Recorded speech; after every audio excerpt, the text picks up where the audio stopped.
Bienvenue dans cette nouvelle édition du QG Weekend. Au sommaire de l'actualité, la victoire de Félix Tshisekedi à la présidentielle du 30 décembre 2018, confirmée par la Cour constitutionnelle en République démocratique du Congo.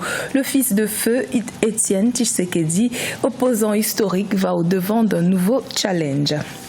Au Mali, les initiatives se multiplient pour mettre fin à la crise sécuritaire dans le pays. À Mopti, un réseau de radio a décidé de participer à cet effort en promulguant des messages de paix sur ses ondes. Et puis, zoom sur l'application TaxiJet. Cette application entend révolutionner l'écosystème du transport urbain en Côte d'Ivoire. Sa devise, sécurité, rapidité et confort. L'ère Joseph Kabila prend réellement fin en République démocratique du Congo. Félix Tshisekedi reprendra le flambeau après la confirmation par la Cour constitutionnelle ce samedi 19 janvier de sa victoire au scrutin présidentiel avec 38,57% des suffrages. Quel est son parcours et quelles sont ses ambitions pour son pays? Portrait de Gladys Mwamba. Félix Tshisekedi, déclaré vainqueur de l'élection présidentielle du 30 décembre 2018. La confirmation a été faite ce samedi 19 janvier par la Cour constitutionnelle qui a publié les résultats définitifs. À 55 ans, le leader de l'UDPS devient le 5e Congolais à accéder à la magistrature suprême depuis l'indépendance de la République démocratique du Congo en 1960. Je ne pensais pas que j'allais être le symbole justement de l'aboutissement de ce combat. Aujourd'hui, je suis heureux. Heureux d'abord pour vous. Pour vous, base. À travers vous, je suis heureux pour le peuple congolais. Opposant dissident de l'accord de Genève désignant Martin Fayoulou comme candidat commun de l'opposition, Félix Tshisekedi choisit de se rallier à Vital Kamerhe, leader de l'UNC, également frondeur de l'accord de Genève, pour créer la coalition Cash, Cap pour le changement, avec un projet de société commun. Changement de méthode, changement de mentalité. Nous allons instaurer un état de droit dans lequel régnera la paix et la sécurité. Parce que ça, c'est une priorité. On ne peut pas imaginer de développer un pays s'il n'y a pas de paix et de sécurité. C'est en simple membre de l'UDPS que Félix-Antoine Tshilombo Tshisekedi commence sa carrière politique.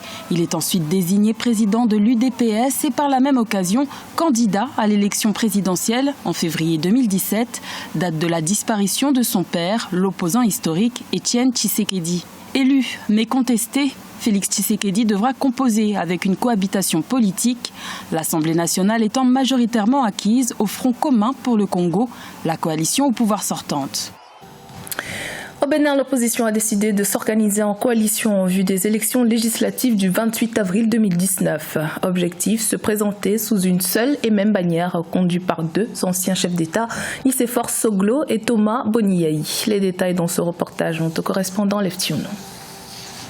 La coalition pour la défense de la démocratie entend constituer un front unifié de l'opposition pour participer aux élections législatives du 28 avril 2019. Les partis, forces, mouvements et personnalités politiques engagés au sein de cette coalition ont pris des résolutions fermes à ce sujet ce 16 janvier 2019 au cours d'une sortie politique. C'était sous l'égide des anciens présidents de la République, Thomas Boniaï et Nicéphore Soglo. C'est pour la liste unique. Et nous allons trouver entre nous les accommodements, les deux questions, l'union et nos petits problèmes là, on met ça de côté. Donc, moi, je ne descendrai pas dans l'arène s'il n'y a pas d'union. Le contexte sociopolitique dans le pays est caractérisé par la mise en vigueur de réformes apolémiques initiées par le président Patrice Talon. À l'origine des dissensions, on cite notamment le nouveau code électoral et la charte des partis politiques. Je dis bien, j'ai eu l'occasion de présider plus d'une dizaine de missions internationales d'observation électorale. Peut-être que je m'en vais, on ne peut pas maintenant pour aller au Sénégal. Le Bénin a le pire code électoral qui existe aujourd'hui, non seulement dans la sous-région, mais encore dans la région.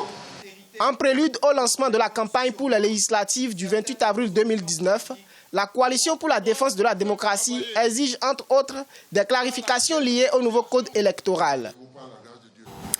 La 12e édition du FOGECA, le Forum des opérateurs pour la garantie de l'émergence économique en Afrique, s'est clôturé ce samedi 19 janvier à Dakar au Sénégal.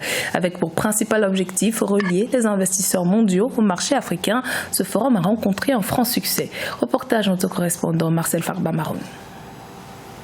La 12e édition du Forum et Gala de l'intégration africaine, organisée par le FOGECA, Forum des opérateurs pour la garantie de l'émergence en Afrique, se tient à Dakar, au Sénégal. Pour la première journée, le 18 janvier, les personnalités africaines et internationales qui y ont pris part ont rappelé les potentialités et les opportunités économiques qu'offre le continent en termes d'investissement. En vous conviant à cette manifestation, le FOGECA que j'ai l'honneur de présider voudrait une fois de plus démontrer son engagement résolu à poursuivre son action en vue de contribuer de façon significative au processus de développement de l'Afrique à travers l'intégration progressive de nos économies et une diversification dynamique de ses partenaires. Depuis 10 ans, un réel dynamisme économique et social s'est installé en Afrique. Divers domaines, aussi riches que variés, sont ainsi promus. L'agriculture, les ressources minières, sans oublier les technologies de l'information et de la communication, entre autres. Des secteurs qui se heurtent en grande partie aux problèmes de financement. Les acteurs bancaires font de la transformation de l'épargne, qu'elles collectent des ressources, qu'elles transforment en crédits destinés à financer l'économie. Et quand on regarde le taux de bancarisation dans notre région, il est très faible. On parle de taux de bancarisation qui est entre 10 à 15%, ce qui ne constitue pas suffisamment de volume pour pouvoir adresser des financements en quantité suffisante pour l'économie. Créé en septembre 2007, le FOGECA réunit en son sein plus de 300 hommes d'affaires et opérateurs économiques africains issus des entreprises, des sociétés publiques et privées pour traduire en actes une vision commune du développement de l'intégration économique de l'Afrique. Crise sécuritaire au Mali. Les initiatives de paix ne cessent de se multiplier. À Mopti, ce sont les radios communautaires qui s'engagent dans cette lutte au moyen de leur fréquence. Objectif, sensibiliser la population pour un retour au calme dans la région. Angelo Megno. Mopti, au centre du Mali. Depuis la résurgence des violences communautaires, les acteurs du milieu multiplient les initiatives pour un retour de la paix.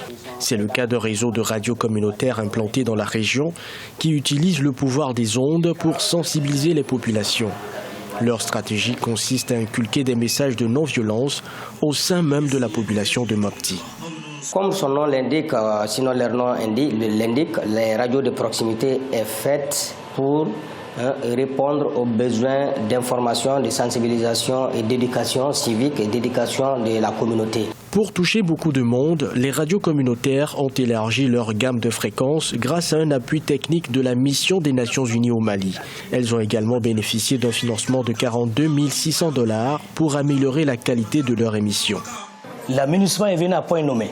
Le moment où l'aménagement nous appuyait, la radio ne dépassait pas les 60 km. Et je vous dis, depuis le moment qu'on a reçu l'émetteur amplifié, ça a permis à la radio de retrouver ses anciens auditeurs. La radio change nos vies. Cela nous donne l'impression de faire partie d'une société. Nous pouvons nous tenir au courant de ce qui se passe ici. Nous recevons des informations régionales, locales et des informations en général.